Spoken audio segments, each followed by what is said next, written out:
There you go. Hello, my fellow Americans. This is Bill Lipinski, and this is Two Guys on Politics. And next up will be the number one guy, Ray Hanania. And thank you, Bill. I'm really proud to always be on this podcast with Bill Lipinski, former congressman. Before that, a Democratic Committeeman in Chicago, an alderman. He worked his way up from the Park District, correct? Started in the Park District. You are correct. I was the finest employee the Chicago Park District ever had. And worked his way up to the top to great heights, and always was very honest and upfront about political issues at Chicago City Hall and in the southwest suburbs and the southwest side of Chicago, where his district was. For how many? You were there how many years, by the way, in Congress? But 22 years in Congress, 8 years as the alderman of the 23rd Ward in the city of Chicago. Wow, that was really good. It was always great working with you. And of course, I am Ray Hanania, and this is July 11th, 2024, season 3, episode 19 of Two Guys on Politics. We're going to be talking about two subjects kind of related: the pressure mounting on President Joe Biden to step aside, to retire. I'm not even sure what the proper phrase is. And of course, who can replace him? Our man, Robert F. Kennedy Jr., possibly, who knows? And then the other thing is the Republican National Committee, their conference or their convention begins on Monday in Milwaukee. And the police have a lot of interesting things awaiting anybody that would dare to protest, at that convention. Although I was looking back at the 1968 convention, Bill, when the commission a year later said that the police were involved in a police riot. Yes. In responding to protesters, beating them up over the head, knocking them all over the place, handcuffing them and taking them to jail. That was the Kerner report, wasn't it? I'm not exactly. I think it was, but all I remember was the phrase "a police riot." Well, I know, I'm pretty sure that was the Kerner report. He was chairman of the committee. He did go to jail later on for taking money underneath the table for when he was governor. Under the table? What, in today's world, why would you have to take the money under the table? Just over the table. Nobody cares anymore. You were a little more cautious in those days. More principled too. I think there were much more principle in politics. So when we look back at those years when you were in Congress and in politics, it really was a different world. There was more respect. People argued with each other. They didn't hate each other. They didn't call each other names. It wasn't vicious. Today, it's a whole different thing. You can't even say hello without saying, "Are you saying hell to me?" With an O at the end of it? Yeah, I am. So what do you think, Bill? I know the president, or at least Joe Biden, is saying he's not. The president says he's not stepping down, and Joe Biden is standing by her man, the way Hillary Clinton did with Bill Clinton. But you think he's going to survive? No, I do not think he's going to survive. I think a real big test will come today when he holds his press conference. I think it's at 4:30 Chicago time. Mm-hmm. Is that correct? Yes. Yeah. And if that's a real press conference where he has to recognize reporters and take their questions, it'll be very, very interesting to see how he does. Unless he is terrific, I don't think there's any chance that he's going to survive. Actually, it seems to me that, as each and every day goes by, more and more people either come out and suggest that he retire, or those who had supported him now say, well, it's up to him, such as the former Speaker Nancy Pelosi has said that. Right. The president, the Senate, the majority leader of the Senate, the man from New York who I served in the House of Representatives, he has said it's up to President Biden to decide if he's going to run or not. A member that is a very good friend of mine, a guy by the name of Jerry Nadler, who is a congressman from Manhattan, comes from a district that's heavily Jewish. He's Jewish.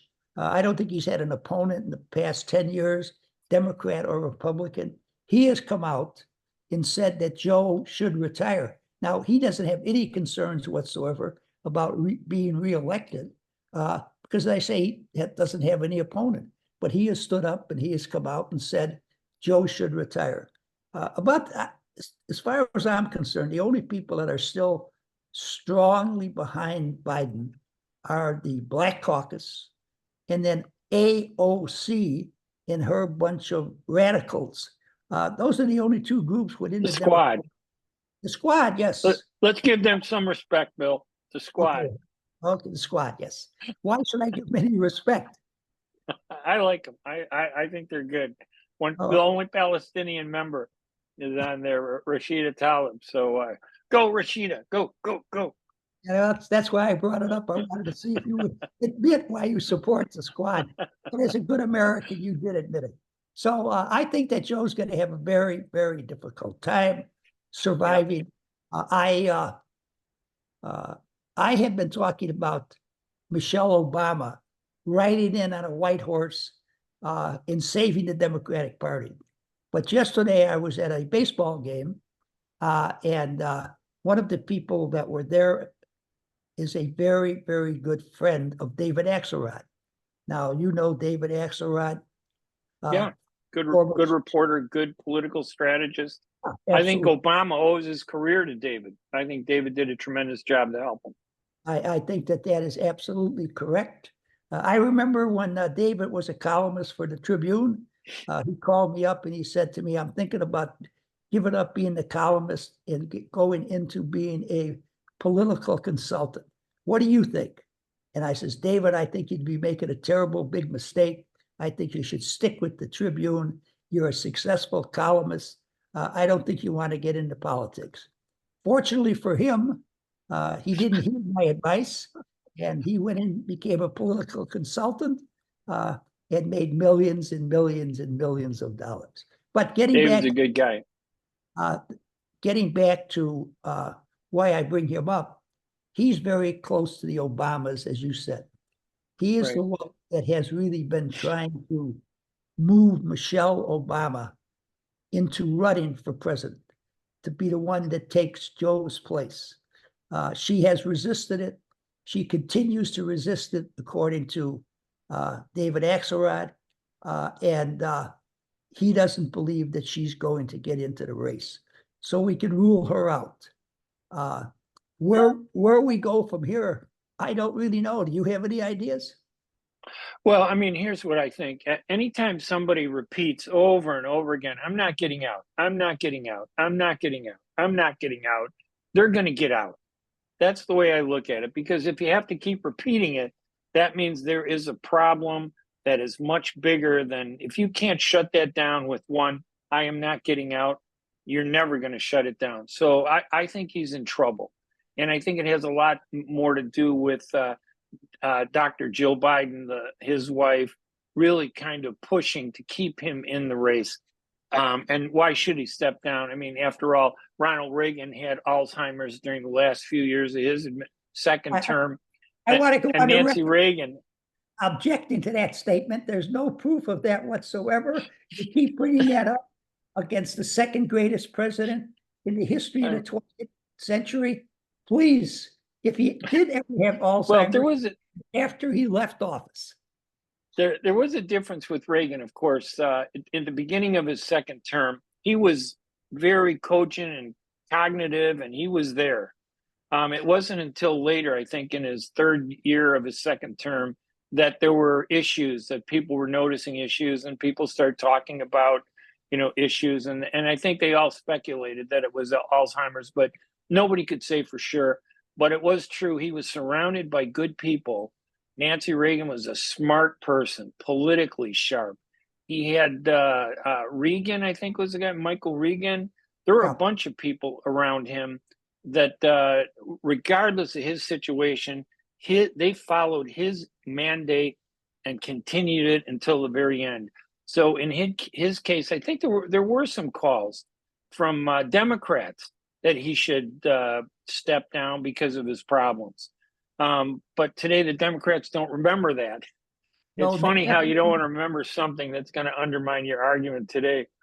Well, the Democrats also don't realize that for, the last 3-4 years, they've been calling upon the Republican Party to repudiate Donald Trump, that reprehensible individual, the man who had people storm to the Capitol, try to, overthrow the duly elected President Joe Biden. Talk about how the Democrats stole the election from poor Joe. From poor Donald. Okay. Now the shoe's on the other foot. Now the Democratic Party that was so self-righteous, telling the Republicans, you're the Trump. Okay, now they're defending a man who is obviously mentally impaired. Okay, and the Republicans have played it smart ever since the debate. They've just stepped out of the way and let the Democrats fall over one another, attempting to save Joe Biden. Joe Biden is not equipped to be president of the United States any longer. I know the Democrats realize that. I believe that they're going to replace him. But once again, I say to you, who are they going to replace him with? It doesn't look like it's going to be Michelle. Well, I think it doesn't look like it's going to be Michelle because Michelle is too smart, and so is David Axelrod. They are not going to allow any speculation while he's still president and insisting that he's going to stay in. Michelle Obama is not going to stand up and say, yeah, I wouldn't mind being president if he were to step down, because that would only fuel the push to get him to step down. But if Joe Biden steps down and announces his retirement, or somehow he's moved out, or whatever the change is, I would not be surprised if Michelle Obama was then recruited or nominated or pushed to run for office. There would be a committee to push Michelle Obama. And honestly, I don't agree with all of her policies. I certainly didn't agree with the use of the term white folks and the way she would refer to white people, which I took it in a derogatory, somewhat racist way. But I think overall she would be very popular. I think it would be huge, and I think it would answer the problem that African Americans have about, here's probably the most stalwart ethnic group in the country when it comes to Democrats. They are with Democrats no matter what, all the time. They support Democrats even when it's not in their best interest. So when Biden, if he does step down, they're not going to be happy if Kamala Harris isn't then named the president, because she is the vice president, although I don't think she's qualified to be president. But I think they would be okay with Michelle Obama. And I think that there would be a rally for her. But, we're only speculating because Joe Biden, I'm not sure he can find the door to get out of the White House. Someone would have to help him to do that. And listen, I think it's okay to make some jokes about this. I'm not making jokes about being elderly. I am making jokes about politics because you know what? There is a responsibility when you're elected to office. If you need to recognize that if you're not doing what needs to be done, you need to do the right thing and step aside, because it's bigger than the person. It's about the country. And right now the country's in a big mess and we need to get out of it. So I think it's, I agree with you. I think eventually he is going to get out. There's no question in my mind that he's going to get out, because I tell you, if he doesn't get out, I think the Republicans will capture the Senate and capture the House of Representatives. So the Republicans will rule everything. And I think that's very bad for the country. I've always been a strong supporter of divided government. Even when I was in Congress, I was always happy to see the Republicans have the presidency or control the Senate. I felt it was a more balanced approach to government when you had that type of situation. Yeah, and I think you make a really good point. If Biden stays in, he's going to sink a lot of people, feel that he's going to drag down a lot of senators and Congress people, and it could impact the control of the House and the Senate. If he were to step down, however, I think all those Democrats would be on solid ground and would probably be able to control the House and the Senate and maybe gain some seats and even lose to Trump. Trump might win for whoever is going to succeed Biden if that in fact happens. But you're not going to lose the whole game board. But if Biden stays in there, there's a risk. In other words, they could lose everything, control of everything, the White House. Now, if I were Donald Trump's political consultant. And I have to give him credit. I don't know whether they're telling him or he's restraining himself. He has not been vicious or petty about Biden at all. He's done, I think has other issues to deal with, but he's been pretty, what I would say, responsible in how he's addressed this. I would go further. I'd tell Donald Trump, if he were my client, you need to step up to the plate and denounce the Democrats for elderly abuse, for picking on Joe Biden, for bullying him, that they should stand by their person, that their candidate, that this is a reflection of the corruption in the Democratic Party, that they're backstabbers, that you can't trust them, that blah, blah, blah. And you become the defender of Biden, because in a runoff with Biden, in a face-to-face with Biden, I think Trump is going to win. So I don't think I would want Biden to be out of the race if I were Trump, and take a chance that maybe somebody like Michelle Obama could come in, who I think would be a strong candidate. So if I were Trump, I would stand up and I'd really use this against the Democrats, because that is going to hurt them. And so far, we're not at that point yet, but it depends on how this all unfolds. Well, I think that what you had to say is absolutely correct. I don't know, even if Michelle were to come in, in the next week or two, I don't know if she can beat Trump. I think Trump has a great deal of momentum going for him. I think the Democratic Party is going to be divided, even if it is Michelle. I think there's going to be some strong people for Biden who thinks that, he got pushed out and he shouldn't have been pushed out. So I think it's going to be difficult for the Democrats to win the presidency against Trump. But you pointed out, that I had pointed out earlier, I think if you do have a strong enough presidential candidate for the Democrats, he can save the House or the Senate for the Democrats, which would give us divided government. It would be a check on Trump, and I think that could be good for the country. Yeah, but that's long-term thinking. And how many politicians today actually think long-term? Everything is driven by emotion and react. And I think the media is behind a lot of this. I think the media is driving this. I think CNN tried to help Trump and it backfired. I mean, they tried to help Biden and it backfired. They curtailed Trump's aggressiveness and snapping and interruptions. Can you imagine if the debate had been different, where every time Biden tried to talk and Trump interrupted him, we would never have heard Biden stumbling and bumbling. We would have only heard Biden trying to talk and his failure to do so. They're going to blame it on Trump, not on any cognitive problems that Biden had. So in a way, CNN, I think, really, they should take the rap for everything that has happened. The news media is gone beyond what their mandate should be, which is provide the news. They don't do that anymore. And they're fueling the fire of polarization in this country, and no one can seem to get back together. If Trump were to come in, go ahead, Bill, sorry. I was just going to say, no, I agree with what you had to say. Go ahead, Ray. I was going to say, if Trump comes in a way, I think in a way it's good for the country, because Trump is headed for 4 years of even more controversy, all his lawsuits, the convictions, all the fighting and everything. I think that creates a momentum and opportunity for a smart, middle-of-the-road centrist Democrat, a conservative Democrat, somebody who can appeal to the moderates in the Republican Party and can appeal to the moderates in the Democratic Party, and in 4 years after a Trump return, could actually win and bring the country together. I don't think that could happen if Biden wins. I think that we're in for more turmoil because he's incapable of controlling the people around him. And they want this polarization. They want this division because it's in their best interest. So this would go on for 4 more years, and the Republicans would come back with a vengeance to want to kind of get back at him.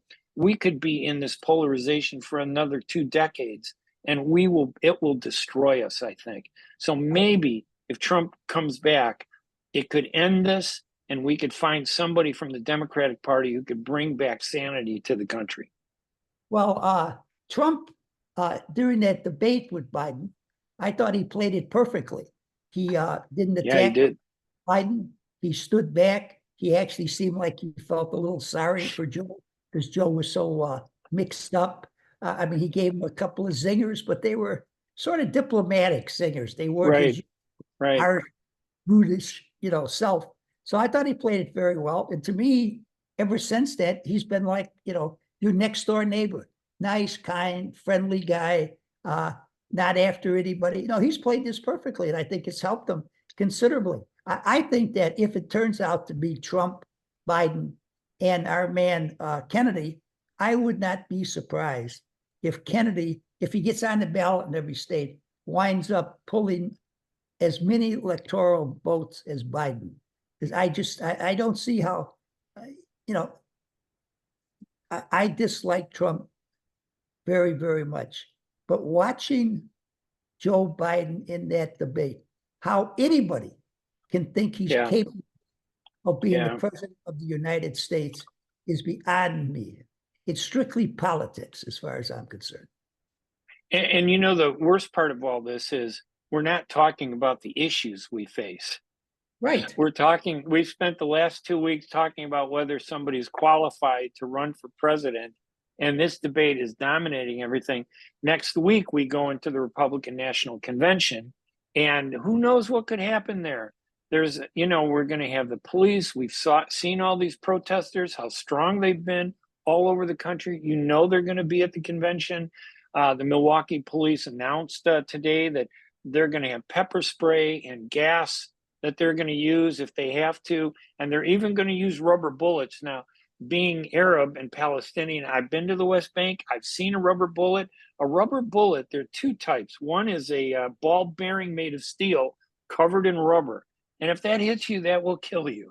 The other one is a solid piece of rubber tube about an inch long with a thick metal wire through the center of it. That hits you, that could kill you too. And I remember collecting them when I was in the West Bank because they were all over the place. You could find them all over the street. So many people have been killed by those Israeli fired rubber bullets. If that happens at this convention, if we have a conflict like that, that will change the narrative of what this political problem is today. And I wonder if that doesn't create a whole other issue that overcasts the questions about Biden, about whether he should step down or not. Well, if Biden is going to step down, I believe it will occur in the next few days because I think it will so much depend upon how he does today in that press conference. If he gets through the press conference and some people will be able to objectively say, well, he did all right. He seems like he knows what he's doing. Then he's going to wind up staying on the ballot. But if he has another debacle like he had in the debate, he'll be gone by Saturday. He'll be out by Saturday, and it'll give the Democrats, while the Republicans are having their convention, an opportunity to pick a new candidate. But I still maintain it's going to be very difficult for the Democrats to Trump. And that's almost like the Democrats being degenerate gamblers. They roll the dice, they lose, and they go, look, one more time. Let's put the house up. Let's roll the dice on the house. We could win. We could double our money. This press conference that is going to take place tonight, and again, this is Thursday. You may be hearing this on Friday, so it may have happened by the time our audience actually hears this podcast. But to me, regardless, even if he does well, it doesn't answer the bigger problem that are we going to hope, wow, every day we're going to wake up in the morning and say, I hope the president does well today, because that'll be 4 years of that. And I don't think it's going to work. So even if he does well, I don't think it's going to convince people that he's well enough to go beyond one day. Even if he has one good press conference, and I'm not even sure he's actually going to do well, although I think people who support him are going to say, oh, he did well. And I think people who oppose him are going to say he didn't do well enough. Well, I'm not saying that if he does well in this press conference, that he will be able to defeat Trump. I don't think that's going to happen. But what I am saying is if he does well in this press conference, he's going to continue to be the Democratic nominee. That's what I was saying. I don't think he should be. I still think it's going to be an issue because one press conference where you throw the dice and say, oh, I got red or I got black. It's gambling. And I don't think we should be gambling with one throw of the dice, tonight and say, oh, we're going to go ahead and he should stay in the race. His Well, problems are there regardless of whether he does well or not. I agree with that, Ray. I definitely agree with it. But I Yeah, also believe that unless Joe Biden decides himself to step down, it is going to he's not be going to. almost impossible to get him Yeah. out in the Democratic nominee. So if he does well tonight, it may just reinforce his inclination not to step down. I Right. don't think it's going to change the American public's attitude about whether if they believe it or don't believe it. I think everybody's going to still pretty much look toward the same. Yeah, I But mean, what? Go ahead. he could be brilliant tonight in this press conference, and I'm still going to believe that he's not capable of being the president of the United States. Okay, I just Yeah. don't think I don't think he can handle the job anymore. The job is too big for him. Yeah. It's too big for a lot of people, but his memory is impaired, his ability to think is impaired, and I don't want someone like that leading our country. Yeah. And we've seen over the years what being president does physically to the presidents. I mean, Obama, he went in there, very energetic young man, and he came out with white hair and he looked old. And I'm thinking, wow, it was debilitating. It's draining just for a regular person. So we have this Republican convention. I heard that Nikki Haley wasn't invited, although she did tell all her delegates to vote for Trump and she wished him well. I guess they're kind of, rallying around the Republican Party, even if they don't like Trump. Republicans who've had issues with Trump are still going to stand up for the Republican Party. This is their moment, I think, with Biden's ship so shaky. It would be the wrong time for a Republican to stand up and say, hey, I'm against Trump. They need to stand together if they even have a chance of achieving any of the goals and mandates that they've mentioned. But I'm worried about any potential violence that could come out of the convention and what impact it would have on the politics moving forward. I'm even more worried about violence coming out of Chicago. If you're a delegate and you're coming to Chicago, last weekend was what, 100, there were 19 people shot and killed and 120 that were injured. And that was just on the 4th of July. This convention is going to have an army of people in Chicago next month. And they're going to have an army of people in Milwaukee. It's a powder keg. And you just don't know if something terrible is going to happen that's going to impact this in a way we haven't even anticipated. Well, I've been saying for months that I believe that the convention in Chicago has the potential to be much worse than the 1968 convention in Chicago. Yeah. And I have not seen anything happen in the Democratic Party to change my mind about that. If they dump Biden, there's definitely going to be violence on the part of some people. If they keep Biden, I believe that there's going to be violence on the part of some people also. So no matter what happens on the floor of the convention, I believe that there are going to be very violent demonstrations. And they're trying as best as possible to keep it away from the United Center. But what's the difference if they do? If the demonstration is there, the news media is going to cover it. As soon as the news media gets there, it'll inflame the situation even more. Yep. You know that as well as Absolutely. I do. Yep. But I would like to so talk about who do you think Trump is going to select as his vice president? And you think listen, I'm not really sure. I really like that guy Vivek Ramaswamy. okay. And he's not Arab. A lot of people say, "Oh, you like him because he's Arab." No, he's. I think he's Indian, from India. But I think he's a very smart guy. Trump. I think if I were Trump, I would. I don't know. Given the problems in the African American community on the Democratic side, I would want to lean toward an African American vice president on the Republican Party. There are a couple. And that's who I would go with. Marco Rubio only feeds into the internal political problems, if he were to take Rubio. And it causes a problem because they're both from Florida. Technically, one of them would have to move. If you read the amendment to the Constitution that deals with that, There's a provision in there that people are debating today, but I think that his best bet, African American, and that would really kind of strengthen, and somebody strong, not weak, like Mike Pence. I think Mike Pence was a very weak, vice president, but he really needs somebody strong who's not afraid to confront him and say, listen, don't do that. Don't say that. Try, just the way CNN got him to shut up during the debate. To refrain from the anger and pettiness, not to shut up, but to refrain from anger and pettiness. He needs somebody to help him to unpetty himself. That's what Donald Trump needs.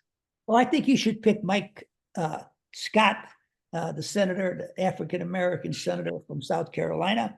I think that help him in the African-American community.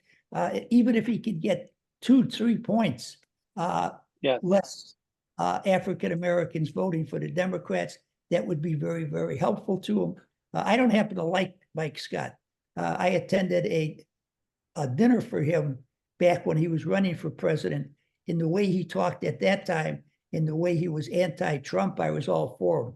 But he's gone 180 degrees since he dropped out of the race because he wants to be vice president, okay?